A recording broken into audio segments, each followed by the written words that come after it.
You can't just take all the white characters and turn them black and then think that you're gonna fix the problem. We don't want the Little Mermaid. We don't want that. We don't care about white mermaids. Like that's not the thing that we're struggling with. Right.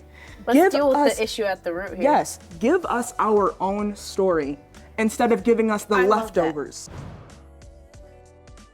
Hi, welcome back to Gotta Be Me podcast. We're so happy to be here again with you today on this bright, sunshiny day in Florida. We are your hosts. My name is Sophia Benyon, and this is my cousin, Peyton Benyon. Welcome back to our channel, everybody. If you are new here, don't forget to like, comment, and subscribe. It helps us out so much, and we really appreciate it. Today, we're so excited to have a new guest on our show. Her name is Sister Kennedy Ford. Hi. And we brought her on especially for Black History Month, because we're going to be talking about a certain aspect of Black history with her today. And we're so interested in this topic and so excited to have her here. Sister Kennedy, welcome. Hi, again. So Sister Kennedy has a degree. What exactly, can you tell everyone what your degree is in? So I graduated from a small university in Chickasha, Oklahoma, called the University of Science and Arts of Oklahoma, and I got a bachelor's degree in English with creative emphasis. English with creative emphasis. Okay. What made you pick that? I love to write. You love writing? I love writing. I love reading. So funny enough, when I was in high school, you know, like the pressure is on, like for you to figure out, like, do you want to go to college or do you want to just do whatever with your life? I was like, I guess I should go to college. I don't know. And so I just like looked online. I was like, schools to go to college for, and I found that one. And I'd never heard of it before. You know, they said that they had like a really good English program. So I was like, okay, it's only 2 hours away. I might as well. So at that time when you graduated high school, did you already love reading and writing? I loved reading. I loved writing. I really didn't know what I wanted to go to college for.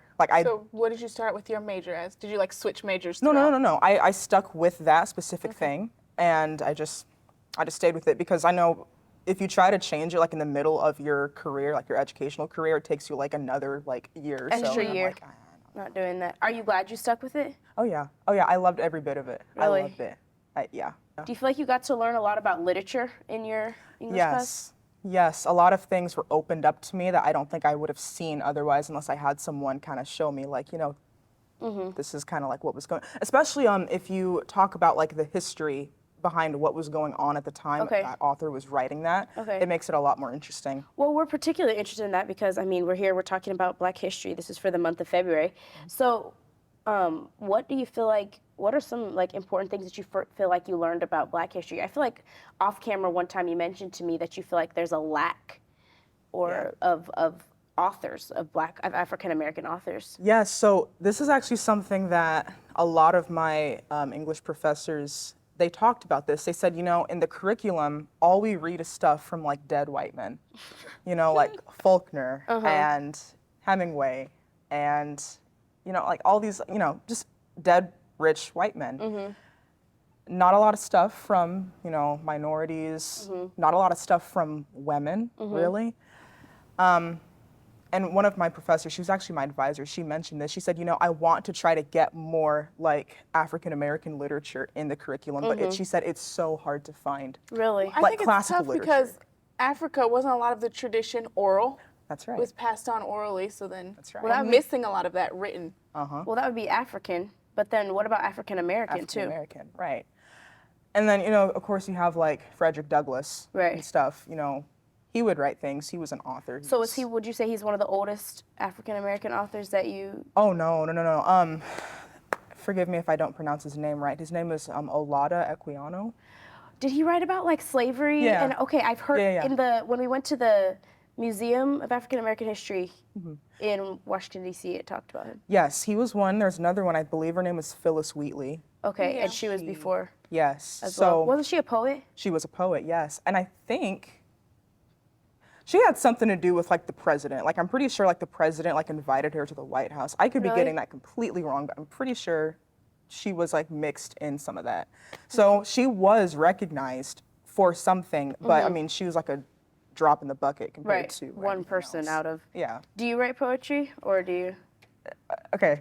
whenever I try to write poetry, it just comes out like an edgy, like middle schooler, you know? So I'm you like, feel like, no, nah, not I really don't- my thing. No. So I've read a couple of the short stories you wrote. Is that like your forte, or do you want to eventually get into book writing? No, so I mean, I want to write books, but I think a lot of authors, they start with smaller things instead of just, I'm just gonna go write a book. I don't think it doesn't work happens. like that? No. Most authors, they have to start with just short stories and just bits and pieces, and then sometimes the short story, you know, if someone buys it or they take it, it expands into something greater. So we'll just see how it goes, I guess. So you said there hasn't been very many African American authors. At least, well, now there would be more, right? Like, Sure, yeah, there's yeah. a lot of modern ones. You just can't find very many old ones. Yeah. And that's kind of sad because, well, we're here trying to learn about African American history, right? But we don't have, the victors always write history, right? Oh, yeah. So we don't have an account from, or we have a lack of enough accounts from the other side, right? That's Yeah. troubling. I wanted to ask you too, so we talked about African American authors. What about the portrayal, I'm not trying to say betrayal, I'm trying to say portrayal of African Americans in literature? Like, that goes back even farther, weren't you say? Like, Yeah, I mean, so as far as African Americans in literature, like in older literature, yes, it usually wasn't good, of course. you're saying they weren't really portrayed in a positive. No, I mean, I haven't read all the way through Uncle Tom's Cabin, but I mean, Really? no, I know, isn't that terrible? What? I have the book, I just haven't sat down and read it yet. It's so huge. It is huge. But I really, I'm glad I read it when I was little. I feel like I had more patience for those kind of books when I was younger. oh yeah. No, but Why do you think that, well, do you know enough about it to kind of, like, why you think Uncle Tom is such a negative? I feel like a lot of people don't like the way that he was depicted because, like, he was very much like on the side of the master. Was he more like sympathetic I feel like, towards him? well, like, he was very obedient. You know what I'm Right. saying? That's what people were frustrated. they They feel like he was like in the system, like he was a W.E.B. Du Bois And just kind of person. accepting it. Like, everything that the masters did, he hadn't, they felt like he had no fight in him. Yeah. He just obeyed and submitted. They hated that. Okay. And I mean, okay, Uncle Tom's Cabin aside, because I mean that was meant to bring light on the situation. It wasn't Right. really It was meant supposed to be helpful, Yeah, it wasn't guess. supposed to like bring black people down. So I mean that in its time and for what it was, you could say that that was a good depiction of, you know, African Americans. But I mean that was very rare to come by, and I don't know, in the literature, I think it evolved outside of just books. I mean, it went into, you know, entertainment, like So I'm really music curious and- about that too. Like, as far as entertainment goes, the TV screen, movies, like, Yeah. what happened with that? So I think, so going back to, you know, slavery times, they would have, you know, like minstrels and stuff, and people who would, you know, put on blackface and they would perform. And that was a way of, you know, negatively depicting African Americans. And then that just evolved, you know, like in the 1920s. So what when- was the negative way? Like, did they make them look what? I mean, they made him look stupid, made him look uneducated, you know. Just kind of dumb and goofy? Yeah, Is that what it goofy. was? I mean, like the clothes were just tattered. You know, they couldn't talk right. They were always just getting drunk. The women were depicted as sexual objects for sure. really loose and Yeah. things like that, huh? Yeah. I mean, like you even had terms like, you know, Aunt Sarah or Is that like Aunt Jemima? yeah, like that? yeah. And then those just evolved. You know, like black women were sometimes referred to as Jezebels or. I read about that. I didn't know that. Oh yeah. And it just, you know, it evolved. I mean, even to today, there's still that strong stereotypical thing in the media, whatever you'd want to call it, that presence. So how about in cartoons? Do you, like, So the interesting thing about African Americans in cartoons is that in a lot of cartoons for children, they're not always depicted as humans. Like the characters aren't always humans. Right. So they have like black coded characters. And even the black coded characters, even though they're not, you know. You can't see that they're yeah. physically black. You know, you can't see that they're physically black because, you know, it's not a human. But, you know, you could even tell, even in that character, they're like the silly kind of like, no one takes them seriously. They're okay. kind of like dumb. They're kind of slower. They're like always like all about, you know, just like not really like on the earth, that sort of deal. And they probably weren't normally the main character either. No, never. So do you have any examples that come to mind right off the bat? Well, yeah, I mean, so growing up, you know, I watched things like SpongeBob, which SpongeBob didn't even have any black coded characters in it. So there was nothing there. I remember, so this is a little bit before my time, but this is more my sister. My sister, she was born in 1994, but she grew up watching Rugrats, and it's about these like babies that like go on adventures or whatever. And all the babies were white except for this one girl, and she would only show up in like an episode like every now and then. But yeah, generally like there's not a lot of African American depiction in children's cartoons or even in just adult media. And when there was one show on Disney Channel, it was called Penny Proud. Or no, it's called The Proud Family, but the main character is named Penny Proud. And I didn't see this before, but I remember watching this video a long time ago where they broke it down, like the way that the mom was depicted, because I believe the mom, she was like a doctor. Okay. They had like a colorism thing going on in there, where like the mom, she was light skinned and she was educated and she was very, you know, like normal, you know. And then the dad, Oscar, he is like this dark skinned man, and they depicted him like a total buffoon. Really? Totally. And then, you know, the grandma, she was just like this crazy, you know, whatever. Like the dad's mom? Yeah, the dad's mom. She was like, you know. The audacity is kind of unbelievable. And that was on Disney Channel, and that was a show for, you know, black children, which. It was like kind of just reaffirming all the stereotypes. Yeah, but even in that, it's like that was the best we got growing up because it was all we had. Like that was what we had. And that's crazy because we're only 22. Like, right. And that was when we were children. And 19 as well. We are 22. They're making me be the third wheel. Third wheel. I'm just Okay, but I'm curious about what you think about, okay, so you know like Haley now, how they made her be the Black Mermaid. So You know? I didn't even watch that. I didn't watch it even either, wanna but I've see heard it. people being upset about it, like, are we gonna turn all of Disney black? You know, like, what do you think people are saying with And that? see, the dumb thing about that is you cannot fix this issue by too late, taking all right? the you can't just take all the white characters and turn them black and then think that you're gonna fix the problem. We don't want the Little Mermaid. We don't want that. We don't care about white mermaids. Like that's not the thing that we're struggling with. Right. Let's Give deal with us- the issue at the root here. Yes, give us our own story instead of giving us the I love that. leftovers. I love Why that. are we getting Like, the sloppy we're gonna turn seconds? the white story into Right. a black. Give There us you our go. own story. Be happy now. It's kind of like, okay, shut up. Now you have a Black Mermaid. Right. We didn't ask for Just a a black pacifier. mermaid. We didn't Right. ask. Yeah, we did not ask for a Black Mermaid. And even in, you know, you think of The Princess and the Frog. Okay, Disney's first black princess, Right. but she was a frog Most for of like the time. most of the time. That's And so it's like- bogus. Yeah, that's wrong. You know, and then there was like this whole big like issue because Disney did not want to announce the nationality of the man who played the voice of Prince Naveen. And everybody was like, "What color is he?" And they were like, "He's Brazilian." Like he wasn't African American. African-American. And everyone was like, "Oh." And so you know, Come on, like, why can't we have it? we don't. Yeah, we Actually, don't you get know it. what? Maybe, tell me if I'm off on this, but I love The Lion King. I think it's like a great little movie. Yeah. But aren't like all the little bad bratty hyenas, aren't they kind of black coded characters? Whoopi Goldberg, yeah. I Yeah. knew it. Like I was like, what is this? Uh-huh. How come the stupid, The stupid bad crazy, ones. bad animals all of a sudden sound like, you know, Yeah. Like urban black folks. like urban black folks. Like this is not okay. And I mean,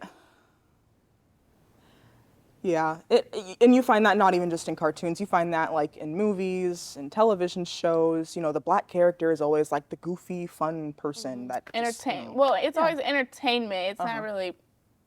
And if they're in a horror movie, they always die first because we got to get them out of the way. No, it's true. Well, you're the one that likes horror. Yeah, I don't you really should know. about I will that. not watch that And stuff. all of the horror movies that I've seen growing up, if there was a black person in it, they was not gonna make it. They're They were definitely gonna die. They was not gonna make it. I feel like I've heard some black actress, I want to say it was Viola Davis, talk about how she's like, yeah, I've played all the parts of the main white girl character's best black friend, Yeah. like that's a thing too. Yeah, and that almost, it kind of like mirrors our society, of course. I mean, because the media, it just reinforces the spirit that is we're in dealing the with, right? world. Yeah, and it's kind of just like, okay, you're the accessory to the white people. The white people are doing this. This is what they got, and you kind of just follow along. You just go behind them, do whatever. And you see that a lot. So it's like they reinforce each other. The media reinforces the spirit, but then we see it on the media. We're like, oh, well, it must be the truth, right? It's a perpetuating, never-ending, vicious cycle. So do you feel like, I wanted to ask you, if you feel like Black Panther has in any way, like, helped or? I would definitely say so. I remember when it first came out in theaters, it was like a big deal, and people would not stop talking about it for months. But yeah, I mean, it was like we finally got, but okay, here's the thing though. Black Panther is African. He's not African American. African-American. That's so true. We do not, from what I understand, I don't think we have an African American like main superhero that has his own backstory and has his own movie. Now, there's side characters, That are involved. but they're not, they're not at the center of their own Marvel universe Right. sort of deal.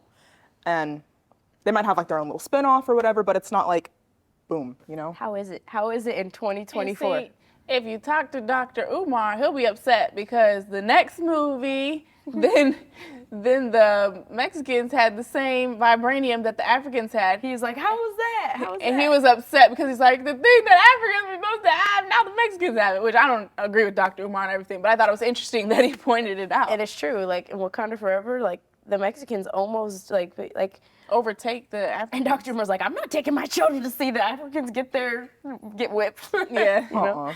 But yeah. There was something else I wanted to say about black folks in movies, and I cannot remember what it was. I feel like so much of our generation, like our generation is so affected by social media that whoever controls the media, social media, movies, television, controls what's going to be thought about a certain group of people or the dynamics between people or anything like that. Oh yeah.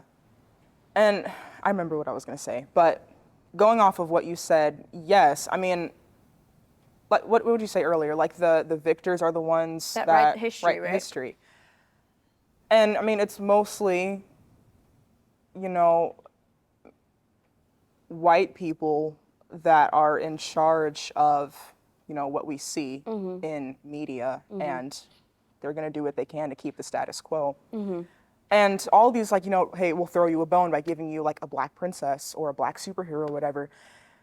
They do it's so sly and so slick how they still, even in that, they still reinforce. And I just think most people might not even catch it. No, they don't. They don't. Or maybe some people do catch it, but like, what can you really do about it? Like, well, this is what, for African Americans, it's kind of like, well, this is just how it's always been. Like, what are we gonna do? Yeah. You almost feel like you can't do anything except for wait. Like you just have to But like, wait for what? You know what I'm saying? Like, wait until they decide, hey, we'll give you this. will they ever? You know what I'm saying? No. So that leads me to like one of my last questions. I don't know if you have any more questions, please mention them if you do, but this is one of my final questions. I wanted to ask you, what's your dream then? You're young, you're a woman, you're a black author, aspiring author. I'm telling you, girl. And I'm like, what's your dream? Like, what's your vision for yourself? What do you want to do to help change things? Yeah. So this is something that I realized about myself one day as I was driving to work early in the morning. I was like, with the gift that I have and what the Lord has put me on the earth to do, I want to change how people think about American literature generally. Like when I was growing up, when you would read a book. It's a big dream. Oh yeah, like when you would read a book about, just a character or whatever, you'd always depict them or always imagine them as being white. Just automatically. Just automatically. and no one told you. It's not written in the book. Oh, this character is Caucasian. Right. It's not It's never told to mentioned. you. You just know. No, it's in the air you breathe, and then as you grow up, it just gets thicker and thicker. And so, That's a really good description. and as an author or as an aspiring author, I want to make it so that when people read my books, they want to see our people being represented. And I want people to know we are the main characters of our story. I love that. We are the centerpiece of our work and of our art. And yeah, I mean, even when the Hunger Games movie came out, Rue in the movie, she's depicted as a black girl. And I remember, I mean, I was like maybe like 10 or 11 when the movie came out. I remember people being like literally outraged at the fact that she was depicted as black because in the book, it never said she was black. Everyone assumed she was supposed to be white. So like all the white people were upset. angry? Yeah, they were literally angry. Because Like they automatically they just assumed she must be white. Yes. It doesn't say she's black, so she must be white. got angry. That's crazy. But it's my goal to keep stuff like that from happening. But And didn't you tell me one time that you want to be able to write books that are eventually turned into movies? oh yeah, that's my dream. The way I write movies really, and I just put them into word form. But even in myself, I want to imagine my characters as like Afrocentric. Because even in, as I'm like creating something or writing something down or formulating an idea, I'm kind of like, okay, hang on, like this is not a white man. You have to remind I yourself. have to, yes, It's kinda because crazy. I've grown up with that been affected. reinforced. Yeah, and I'm like, I got to chip that away. So That's serious. yeah, I'm excited. I'm Well, I great. guess my last question is, if you had a message for other like younger aspiring authors, maybe middle schoolers, that middle school poet, the high schoolers, The edgy. or even or even people in college, because you have started writing already, you've graduated. Like, what would your message be to them? Write your story, no matter what nationality or ethnicity you are. The best stories are the ones that really actually come from you and are actually about you, because that is what people cling to in their darkest moments. They cling to the human. So put the human in your books. That's beautiful. That's beautiful. Well, thank you Well, so much for coming on our thank show. you for having me. We It's an appreciate honor. it so much. I'm really happy with how it turned out. Y'all know what time it is. Peace, love, and hair grease.